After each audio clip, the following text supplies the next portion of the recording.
Okay, look at the board, 5th class children. Good morning, children. Let us go to the next lesson, that is volume 2, the hard achievement. Take out your course books. The hard achievement, page number 10, 11, 12. Open your course book, children. Let us go through the lesson and also grammar. Take out your textbooks. Let me show you the book and teach. This is your course book, children, 5th class children. Turn page 10. The hard achievement. What is an achievement? Achievement అంటే ఏదైనా సంపాదించడం, ఏదైనా gain చేయడం, ఏదైనా పొందుకోవడం. ఎట్లా achieve చేసుకున్నాడంట? Hard achievement అంటే కష్టపడి. చూడండి, to gain something we have to do a lot of effort. ఏదైనా మనం చేయాలంటే ఈజీగా రాదమ్మా. పెద్ద పెద్ద పొజిషన్స్లోకి వెళ్ళాలంటే that is not an easy task. So ఈ లెసన్లో ఎవరు ఏమి హార్డ్గా అచీవ్ చేశారో చూద్దాం. 5th class children, let us begin. Have you heard the story of a woodcutter who loses his axe and get a golden and a silver axe as reward, but is honest for his honesty? If you haven't, why not ask someone who knows it to narrate it to you? మీకు అందరికీ lesson తెలుసు కదా. ఒక కట్టెలు కొట్టుకునేవాడికి ఇలా కట్టెలు కొడుతున్నప్పుడు తన గొడ్డలి వెళ్ళి ఎక్కడ పడుతుంది? కాలంలో పడిపోతుంది, వాటర్లో, ఇందులో పడిపోతుంది. అప్పుడు ఇందులో నుంచి ఈ వాటర్ దేవత వచ్చి అతన్ని అడుగుతుంది. గోల్డ్ది, సిల్వర్ది, తను ఓన్ గొడ్డలు తీసుకొచ్చి 3 అడుగుతుంది. ఇందులో నీదేది అన్నప్పుడు హీ సేస్ తనది చూపించి తను ఒప్పుకుంటాడు, ఇది నాదని, ఒరిజినల్ది. అప్పుడు ఈ బూన్ ఏం చేస్తాడంటే ఇంప్రెస్ అయిపోయి గోల్డ్ 1, సిల్వర్ 1 2 ఇచ్చేస్తాడు. ఆ స్టోరీ గురించి మీకు తెలుసా అని అడుగుతున్నాడు. ఎనీహౌ, నేను మీకు చెప్పేశాను ఆ story. Now let us go through our lesson. Have you ever assisted your parents or friends in doing any carpentry work? ఒకవేళ మీ పేరెంట్స్ కానీ మీ ఫ్రెండ్స్ కానీ ఎవరైనా కార్పెంటరీ వర్క్ చేస్తున్నప్పుడు మీరు ఏమైనా హెల్ప్ చేశారా అని అడుగుతున్నాడు. What do you think is the toughest part in making furniture? ఈ ఫర్నిచర్ అంటే ఈ చైర్స్ తయారు చేయడంలో లేకపోతే బెంచెస్ తయారు చేయడంలో హార్డెస్ట్ థింగ్ ఏంటి, టఫెస్ట్ థింగ్ ఏంటి అని అడుగుతున్నాడు. Hammer and nails are the most used tools by a carpenter. It is fun to hit a nail with a hammer. అవునా? హ్యామర్ యూజ్ చేసి మనం ఏం చేస్తాము? హ్యామర్ యూజ్ చేసి నెయిల్స్ కొడతారు కదా, అది చాలా ఫన్నీ థింగ్ అంటున్నాడు. The way the nail goes deep with each stroke and the power with which the hammer is struck every time, it is for sure an amusement for kids. పిల్లలకైతే ఇదిగో ఇలా hammer తీసుకొని ఆ మేకులు అట్లా టక్క టక్క టక్క కొడుతూ ఆ మేకుని లోపలికి పంపించేస్తూ ఇదంతా ఫన్నీగా ఉంటుందంట పిల్లలకి. Let us read the story of such a kid who loved hammering nails. ఇట్లాంటి ఒక పిల్లాడు ఉన్నాడంట, తనకి నెయిల్స్ని చైర్స్లో కొట్టడం చాలా ఇష్టం అంట. ఆ స్టోరీ ఏంటో చూద్దాం. Once upon a time there was a little boy who loved to hammer nails. The boy had many toys and games, but more than anything he liked to sit at his workbench and tap nails into blocks of wood. చూడండి, ఇక్కడ ఒక అబ్బాయి ఉన్నాడు. Look at this chubby boy. His father is giving him some nails. Look at the father. He is the father. And what is there in his hands? Those are some nails. ఈ పిల్లాడికంట ఈ బాయ్కి ఏంటంట, though he has toys, తనకి బోల్డెన్ బొమ్మలున్నా ఆడుకోవడానికి, he enjoys tapping nails into a wooden block. ఒక wooden బ్లాక్లోకి ఈ నెయిల్స్ అన్ని దించడం తనకి ఇష్టం అంట. One day his father gave him 3 new huge nails. These 3 nails were very much longer and broader than any nails he had ever seen.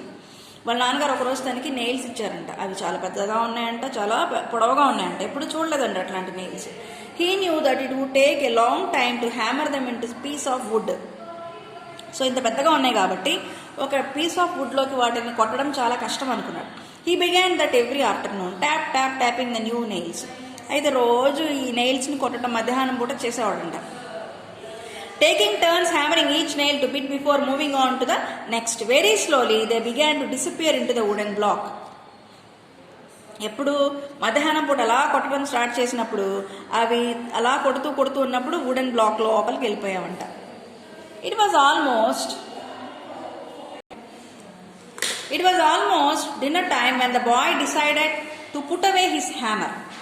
He left the wooden block and nails on his workbench and planned to finish the nails for the next day. Soon after the boy left, the first nail began to twist in his hole.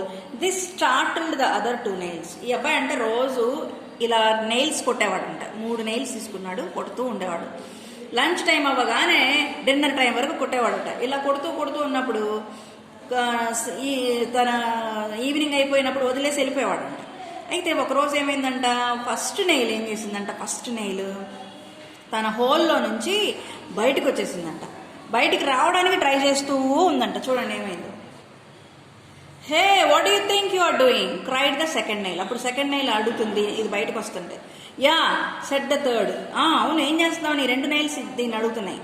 I'm going to try to get out of this hole set the first nail. ఇగో నేను లోపల నుంచి వచ్చేయాలనుకుంటున్నాను. I don't want to stuck in this piece of wood for the rest of my life. నేనున్నాను ఇందులో, నేను బయటకు వచ్చేయాలనుకుంటున్నాను అని చెప్పింది. But we are nails set the second nail. We get hammered into pieces of wood. That's what we do. Suit yourself, said the first nail. And he continued to huff and puff, slowly but surely squeezing himself up and got most of himself out of the hole. After all the struggle and efforts, the first nail grew exhausted and took a nap, joining the other 2 nails that had fallen asleep much earlier. ఈ first nail అసలు ఊరుకోలేదంట. ఆ second nail third nail ఎంత దానిని ఆపినా అది బయటికి రావడానికి try చేస్తూనే ఉందంట. ట్రై చేసి కొంచెం బయటకు వచ్చిందంట. ఈ లోపు దానికి అలసిపోయి నిద్రపోయిందంట. The next day the boy came to his work bench to continue his hammering. ఈ పిల్లాడు వచ్చాడు, చూసారా ఫస్ట్ నెయిల్ పైకి వచ్చేసింది. How did the first nail get so much higher than the others. ఏంటి ఇలా వచ్చేసింది ఫస్ట్ నెయిల్ అని చూస్తున్నాడు. He began tapping on the nails again, but spent most of his time hammering on the first nail down so that it would be even with the others.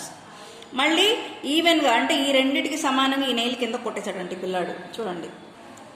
Finally, when it was dinner time again, the boy put away his hammer and left for the night. Dinner time వరకు కొడుతూ ఉండేవాడు కదా, అప్పుడు వెళ్ళిపోయేవాడు. As soon as he was gone, the first nail again began to huff and puff, straining to get himself out of the wood. Can't you see that it's hopeless? Asked the second nail. Yeah, said the third nail. And a nail that sticks out gets hammered down. నువ్వు ఎందుకు ఇట్లా బయటకు రావడానికి try చేస్తున్నావు? ఈ 2 అడుగుతున్నాయి. నువ్వు బయటకు వచ్చినా వేస్టే, మళ్ళీ రేపు నిన్ను వచ్చి అబ్బాయి ఏం చేస్తాడు, మళ్ళీ లోపల కొట్టేస్తాడు అని చెప్పింది third nail fourth line. The first nail said, I am going to get out of this piece of wood no matter what it takes.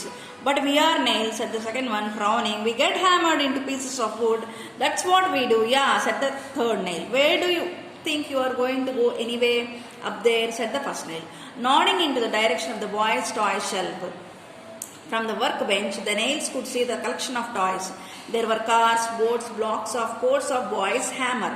Ha ha ha, scoffed the second and third nails. You think you belong there? You are a nail, not a toy. But the first nail didn't care. He just keep on wriggling back and forth, trying to get loose. Third nail second nail అడిగినాయి అంట, ఏంటి నువ్వు అసలు బయటకు change చేయాలనుకుంటున్నావు, నీ ఉద్దేశం ఏంటని అడిగితే అందంట, టాయ్ బాక్స్లో టాయ్స్తో పాటు నేను ఉండాలనుకుంటున్నానని చెప్పిందంట ఫస్ట్ నెయిల్. అప్పుడు ఈ 2 హహహా నెక్కిరించి అన్నాయంట, నువ్వు నెయిల్వి, నువ్వు ఎక్కడుంటావు, నువ్వు వుడెన్ బ్లాక్లో ఉండడానికే నువ్వు తయారు చేయబడ్డావు, ఆడుకోవడానికి కాదని ఎక్కిరించింది అంట. The next day the boy came to his workbench to find that the first nail had wriggled its way almost out of the hole. There's something strange about this nail, he thought. It seems even higher today than it was yesterday. So the boy spent most of the afternoon hammering on just the first nail until it was the same height as the others. Only then he continued to tap the others further into their holes. మళ్ళీ అబ్బాయి వచ్చాడు, మళ్ళీ ఏంటిది ఇంత పైకి వచ్చేసింది అని మళ్ళీ 2తో సమానంగా కొట్టేసి వెళ్ళిపోయాడంట. Finally, he put his hammer away and went for dinner. Dinner time వరకు కొడుతూనే ఉన్నాడు. As soon as the boy left for dinner, the first nail again began to twist in his hole, for he knew that it was a few more taps he would be forever stuck in the block of wood. బాబు డిన్నర్కి వెళ్ళిపోగానే మళ్ళీ first nail, అమ్మో ఇంక నేను ఇక్కడే ఉంటే ఇంక లోపలికి నన్ను కొట్టేస్తే ఇంక నేను బయటికి రాలేను అని మళ్ళీ బయటికి రావడానికి ట్రై చేస్తూనే ఉందంట. విత్ ఆల్ హిజ్ మైట్, అంటే చాలా ఎఫర్ట్ పెట్టింది, చాలా స్ట్రెంగ్త్తో. He turned and spun little by little, rising out of the wood. You would better try to get out or you are done for, grunted the first nail to the other 2. ఇది చూడండి, sound చూడండి. Mumbled the second nail. Grumbled the second nail. Muffle with grumbled the third nail. ఇదేంటో sound చూడండి, అలా sound చేసింది అంట. The second and third nails were so deep in the wood that they could no longer speak. All night long the first nail worked and worked to release himself from the hole. Though he was tired, he has grown stronger and faster than the previous days. Just as the sun begins to rise, the first nail popped out of the hole free at last. రాత్రంతా ఈ first nail చూసారా బయటకు వచ్చేసింది. ఈ హోల్లో నుంచి రావడానికి try చేస్తూనే ఉందంట, బయటకు వచ్చేసిందంట. That morning the boy came in, found the first nail lying on the wooden block. "Huh," said the boy, "this nail just doesn't want to stay. I guess I will just finish these two and figure out what to do with this one later." అప్పుడు పిల్లాడు చూడండి వచ్చాడు, చూశాడు ఈ నెయిల్ని. ఏంటి nail అసలు ఉండదా, అసలు ఇది ఉండదలుచుకోలేదు. సో దీని సంగతి తర్వాత చూస్తాను, ముందు సెకండ్ నెయిల్ థర్డ్ నెయిల్ సంగతి చూస్తానని అనుకుని ఆ నెయిల్ని వదిలేశాడంట. చూసారా, he placed the nail on his toy shelf. తీసుకెళ్ళి ఎక్కడ పెట్టాడు, టాయ్ షెల్ఫ్లో పెట్టాడు. And the toys took out his hammer. A little while later he had finished tapping the second and third nails completely into the block of wood. తనేమి అనుకుందో first nail ఖచ్చితంగా సంపాదించేసింది. Having no nails left to hammer, the boy thought about something else he could do with the first nail. And then he had an idea. He made a rocket by using the nail as its body and adding two wings towards the sides. He wrote NASA in bold letters and put it on his table, which added a beautiful look to his study. అయితే ఈ నెయిల్ని తర్వాత తీసుకొని ఒక rocket లాగా తయారు చేశాడంట. అప్పుడు అది వుడ్ బ్లాక్లో లేదు కానీ తన టేబుల్ మీద ఉందంట. At last the first nails effort paid him off. చూసారా, ఫస్ట్ నెయిల్ ఎఫర్ట్ అంతా తనకి ఎట్లయినా సక్సెస్ ఇచ్చింది. He never give up attitude and focus to free himself from the wooden block rewarded him with a special place. Never give up on whatever you really want to do. Anyone can become successful in life by acquiring relevant skills and through hard work and practice. The person will get dreams is more powerful than the one with all the facts. మనకి కళలు ఉంటే సరిపోదంట, కళల కంటే సరిపోదంట. మనకి relevant skills hard వర్క్తోనే మనం ఏం చేయగలమంట, సక్సెస్ఫుల్ అవ్వగలమంట. Okay children, with this we have end up the lesson. Let us go through the grammar. Let us recall the present tense, past tense and future tense and their usage in short. Tenses చూద్దాం నాన్న. చూడండి, present tense. Present tense should be used to talk about things that are happening in the present. True statements, habits and facts are also expressed in present tense. Present tense లో ఏమేమి ఉంటాయి? True statements, habits. True statements ఏంటి? The sun rises in the east. Habits ఏంటి? I brush my teeth. ఇవన్నీ మనకి present టెన్స్లో వస్తాయి. చూడండి, my Mount Everest is the world's tallest peak. Kiran is a boy. Mrs Neha is our principal. ఇవి now. Present tense అంటే now, ఎప్పుడు అలానే ఉంటాయి అవి. పాస్ట్ టెన్స్ చూడండి, past tense should be used when you need to talk about what has already happened. అయిపోయిన దాని గురించి మాట్లాడేది past tense. I flew a kite yesterday. Flew అంటే ఎగరేసేసాడు ఆల్రెడీ, ఎప్పుడు? ఎస్టర్డే. సో ఇక్కడ యూజ్ చేసే పాస్ట్ టెన్స్ ఏంటి మనం? ఫ్లై. ఎందుకు? ప్రెజెంట్ టెన్స్ ఫ్లై అయితే, ఫ్లూ పాస్ట్ టెన్స్ అయితే, ఫ్లోన్ పాస్ట్ పార్టిసిపుల్ అవుతుంది అనమాట. They went to Dubai, went past tense. I drank a glass of water, drank past tense. Drink, drank, drunken. Future tense చూడండి, future tense should be used to tell about things that are yet to happen. అవ్వని విషయాల గురించి చెప్పేదే future tense. అప్పుడు మనం will use చేస్తాం, shall use చేస్తాం. I will not go to school tomorrow. Sanam will bake a cake for the party. ఇంకా చేయలా, ఇవన్నీ చేయబోయే విషయాల్ని ఫ్యూచర్ టెన్స్ అంటారు. The train will arrive in another 10 minutes. Let us see the usage of tenses in various sentences. We use present perfect continuous to talk about something that has started in the past and is continuing until now. Present perfect continuous ఎప్పుడు యూజ్ చేస్తామంట? అంతకుముందు ఎప్పుడో మొదలైన situation ఇంకా continue అవుతాయి, అప్పుడు మనం ప్రజెంట్ పర్ఫెక్ట్ కంటిన్యూస్ యూజ్ చేస్తామంట. For example, he is studying in the school for the last 5 years. ఇక్కడ హీ ఈజ్ స్టడీయింగ్ అనకూడదంట, ఏమనాలి? He has been studying in the school for the last 5 years. Has been use చేస్తే అది present perfect continuous. Has been came use.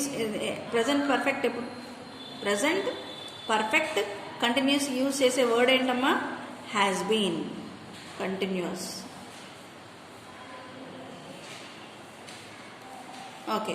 My mother has visited Kanyakumari last year. My mother had, ఈ రెండు wrong sentence. ఏం రాయాలి correct sentence?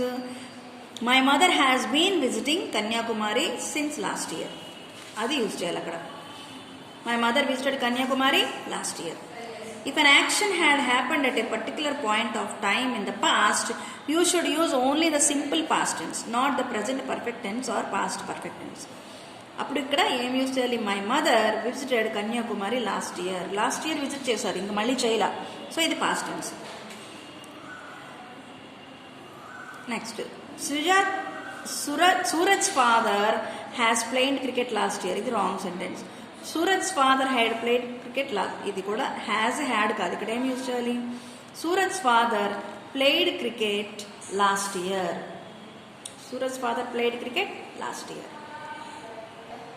When the main clause is in the simple future tense, a subordinate clause should not be in future tense, it should be in simple present tense. Main clause కనుక simple future టెన్స్లో ఉంటే subordinate clause simple present టెన్స్లో ఉండాలంట. Example, Neha will start crying if we tease her. ఇది will use చేశారంటే ఏం చెప్పాను? Future tense కదా. ఇక్కడ సింపుల్ ఫ్యూచర్ టెన్స్ వచ్చినప్పుడు ఇక్కడ ఏమొస్తుంది? ప్రెజెంట్ టెన్స్ వస్తుంది. If we tease her. Okay, ఇది correct sentence. I will call you, చూసారా? I will call you when the dinner will be ready. 2 సార్లు రాదు ఫ్యూచర్ టెన్స్లో. ఏది correct? I will call you when the dinner is ready. As soon as we receive the books, we shall send them to you. In imperative sentences, that is containing command or order or suggestion, warning or request, do not use the future tense in subordinate clause. Instead, use simple present tense. అవునా? Imperative సెంటెన్స్లో మనము ఇవి use చేయకూడదంట, future tense use చేయకూడదంట. ఏం use చేయాలి? Simple present tense use చేయాలంట. చూడండి, be careful that you don't cut the edges. That you will not cut అనకూడదు, ఇక్కడ ఏమనాలి? You don't cut the edges. Please ensure that you are not late to school. ఇది correct sentence. In a sentence which has two mutually related past events, which one had happened earlier than the other, they both should not be mentioned in the simple past tense.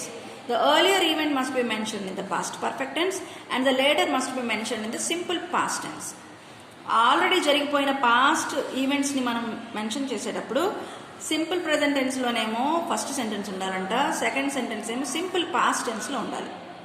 Okay, simple past tense. Okay, చూడండి, ఇది ఏది wrong sentence, ఏది right sentence ఇక్కడ ఇచ్చాడు? The bus already left by the time I reached the bus stop. ఇక్కడ ఏం use చేయాలి? Had use చేయాలి. The bus had already left by the time I reached the bus stop. I studied in this school as a student before I worked in it. I had been a student in this school before I worked in it. Okay, next, in the main clause, if the main clause is in the past tense, the subordinate clause can be either in past tense or in the past perfect tense. It cannot be in any present or future tense. Example, he published his first book after he returned from Africa. ఇది wrong. ఎందుకని? He published his first book after he had return from Africa.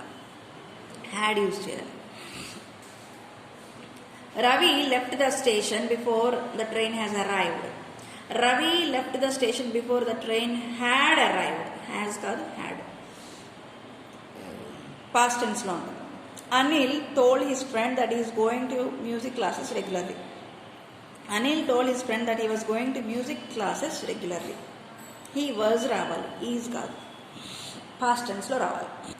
అయితే కొన్ని exceptions ఉన్నాయన్నమాట, కొన్నిటికి exceptions ఉన్నాయి. When the subordinate clause mentions an eternal truth, namely a statement that is forever, it should be in simple present tense, even if when the main clause is in the past tense. Example, the teacher said that the sun rises in the east. ఎప్పుడు sun rises ఈస్టే కాబట్టి ఇది మనకి ఎప్పుడు ఎలా ఉంటుందంట? ఏ టెన్స్లో ఉంటుందంటే simple present టెన్స్లోనే ఉంటుంది. Columbus proved that the earth is round. అవునా? ఎర్త్ ఎప్పుడు రౌండ్గానే ఉంటుంది కాబట్టి మనము simple present tense. It was declared that there are 8 planets in our solar system. When two nouns are connected by end, they are followed by a plural linking verb. My friend and I go for a walk every Saturday. Rahim and Radha are best friends. My friend and his sister have gone to Delhi. Remember these simple sentences rules and most of your walking and talking will surely be perfect. ఇలా మనం use చేస్తే మన language పర్ఫెక్ట్గా ఉంటుందమ్మా. Let us meet in the next video.